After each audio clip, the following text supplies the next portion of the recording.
دم کرنا منع نہیں، خود میرے سرکار نے دم فرمایا، اپنے اوپر دم کیا کرتے تھے، صحابہ نے بکثرت دم کیا ہے، آگے حدیث آئے گی میں انشاءاللہ آپ کو بتاؤں گا۔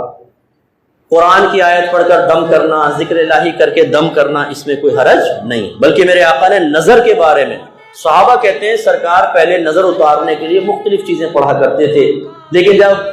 قل اعوذ برب الفلق اور قل اعوذ برب الناس نازل ہوئی تو اس کے بعد اگر کسی کو نظر لگ جاتی تو میرے آقا دو صورتیں پڑھ کر دم کیا کرتے تھے۔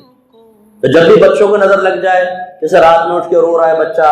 آپ ہر طرح دوا بھی پلا رہے ہیں، دودھ بھی پلا رہے ہیں، کھانا روئے جا رہا ہے، بعض اوقات نظر لگ جاتی ہے، یہ دو صورتیں پڑھ کے دم کریں انشاءاللہ بہت بہتر ہوگا۔